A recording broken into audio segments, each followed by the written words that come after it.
पता नहीं क्या हो गया चुनाव में, बटन कोई भी दबाओ सब कमल फूलन चला जाता है।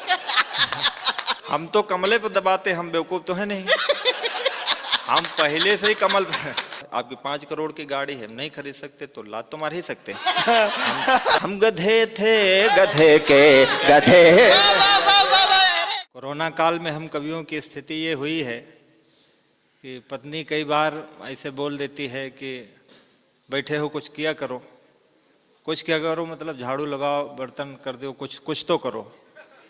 हमारे पिताजी मतलब हमको बहुत स्नेह करते हैं, तो हमसे कह रहे थे हम पूरी जिंदगी बैठा के खिला सकते हैं, मतलब जैसे हम अपाहिज हो गए। मतलब उनके कहने का मतलब यही था। मतलब रियली मतलब दुख इस बात का था कि 4 दिन जैसे काम से आप नहीं कर रहे हो, तो आप उसी घर में लोड हो गए जिस घर को आपने बनाया है। तो ये समस्याएं हम लोगों के साथ थी। हमारे मतलब कि हम लोग बिल्कुल मानसिक, लेकिन गौरव ने और हमारे अमन ने ये वर्तमान कवि सम्मेलन जैसे ऐसे कवि सम्मेलनों की नींव डाल करके थोड़ी सी जीवंतता हमें लाई। आज मैं भोपाल के स्टेशन पर मैं बैग लेके चल रहा था, तो मैंने नवल से यही बात कही कि आज बहुत दिन बाद बैग लेके ऐसे चल रहे हैं तो ऐसा लग रहा है कि जैसे हम कहीं काम पर जा रहे हैं। तो मतलब अच्छा लगता था। तो कविताओं का क्या है कि मैं कोई कवि भी नहीं हूँ, मैं हिंदी का अध्यापक था क्या हूँ, अभी पढ़ाता हूँ। मतलब उसके बाद क्या है कि हमने देखा हिंदी साहित्य में वीरगाथा काल था, आदिकाल भक्ति काल आया, रीति काल आया, आधुनिक काल आया। तो भक्ति काल में जो था, भक्ति काल की 2 धाराएं हुई, एक सगुण एक निर्गुण। निर्गुण की 2 धाराएं हुई, ज्ञानाश्रयी प्रेमाश्रयी। तो प्रेमाश्रयी शाखा के जो कवि थे उन्होंने विरह व्यथाओं की बहुत लंबी कथाएं लिखी, जिनमें उनके नायक जो है चले जाते थे और नायिकाएं घर में बड़ा व्यथित रहती थी। तो मलिक मोहम्मद जायसी हुए, उन्होंने पद्मावत महाकाव्य लिखा। तो उनकी नायक जो है राजा रत्नसेन सिंघलदीप चला जाता है पद्मावती को लेने। तो उनकी पहली पत्नी जो है वो नागमती घर में व्यथित है, तो वो लिखते हैं कि नागमती चितौर पथ हेरा, पिय जो गए पुण्य कीन्ह न फेरा। जब से गए लौट कर नहीं आए। और आरोप क्या है स्त्रियों का, सीधा आरोप, 2 दिन घर से बाहर रह जाओ तो किसी कलमोहिक चक्कर में पड़ा होगा। ये मैं नहीं कह रहा हूं, मलिक मोहम्मद जायसी 1500 ईस्वी में कह गए। नहीं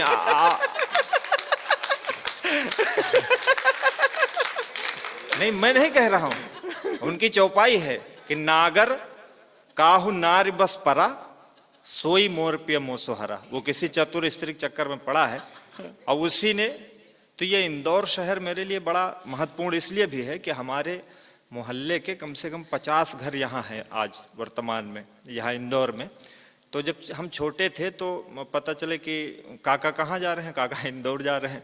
तो ऐसा लगे कि इंदौर में कुछ होता तो कोई विशेष बात है जो इंदौर जाया जाता है, ऐसा लगता था।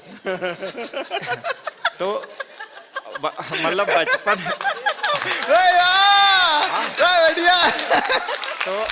तो इतने निर्मोही कैसे सजन हो गए, किसकी बाहों में जाकर मगन हो गए, लौट कर के न फिर आए परदेश से, लौट कर के न फिर आए परदेश से, आदमी ना हुए काला धन हो गए, आदमी।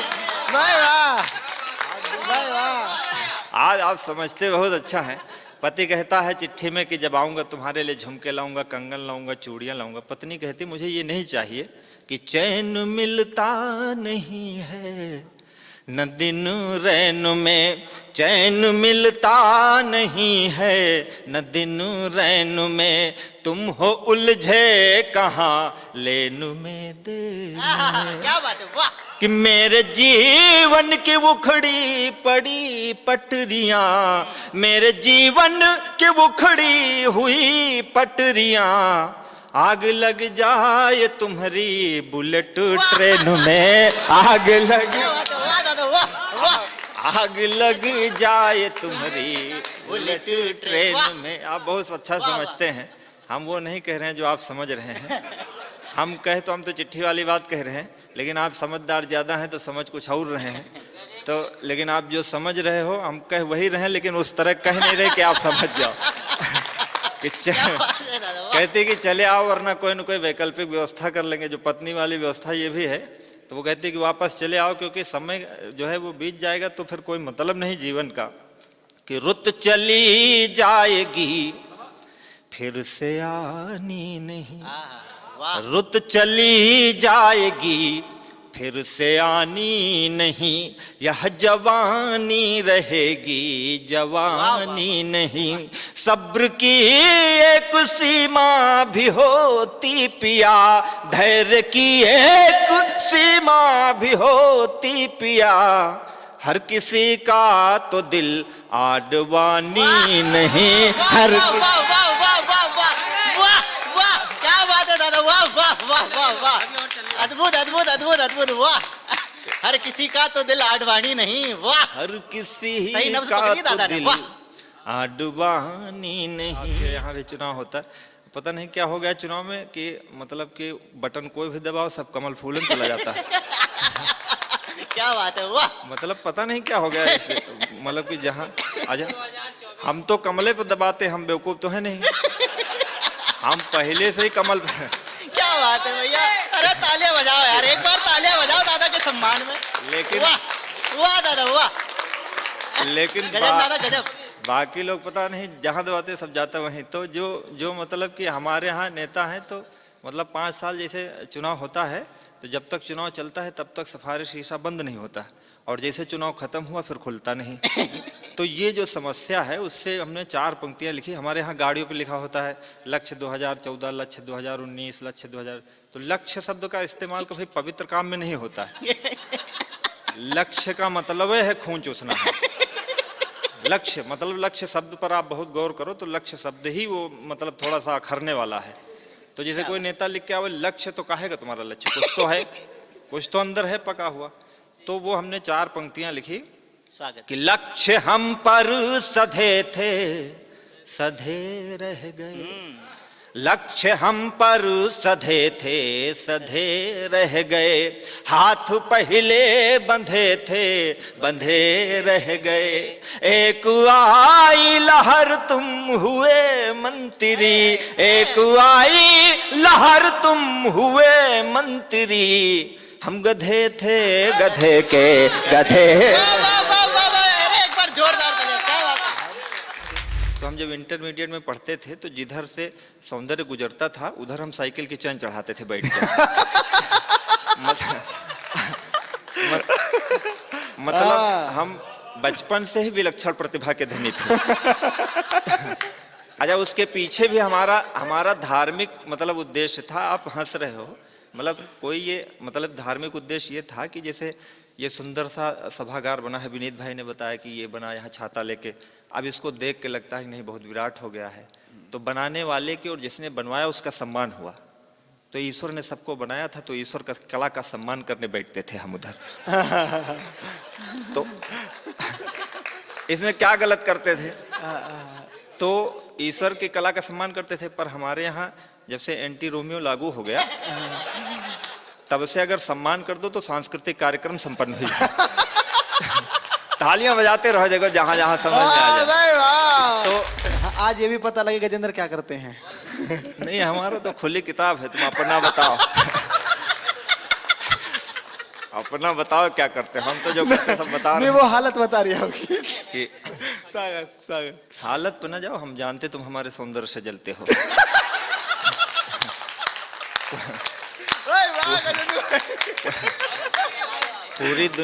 पूरी दुनिया स्लिम फिट होने के लिए क्या क्या नहीं कर रही, हम पहले से हैं। तो हम जानते, हम अपने को जानो। विवेकानंद जी ने क्या कहा था, अपने को जानो। और मैंने जान लिया कि मैं दुनिया का सबसे खूबसूरत व्यक्ति हूँ। और जिस दिन से जाना है उस दिन से मैं आत्मानंद में झूमता रहता हूँ।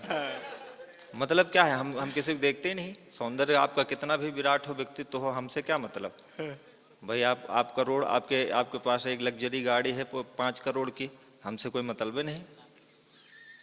मतलब कि आपके पास आकर्षण है, सौंदर्य है, तो हमारे पास तिरस्कार है।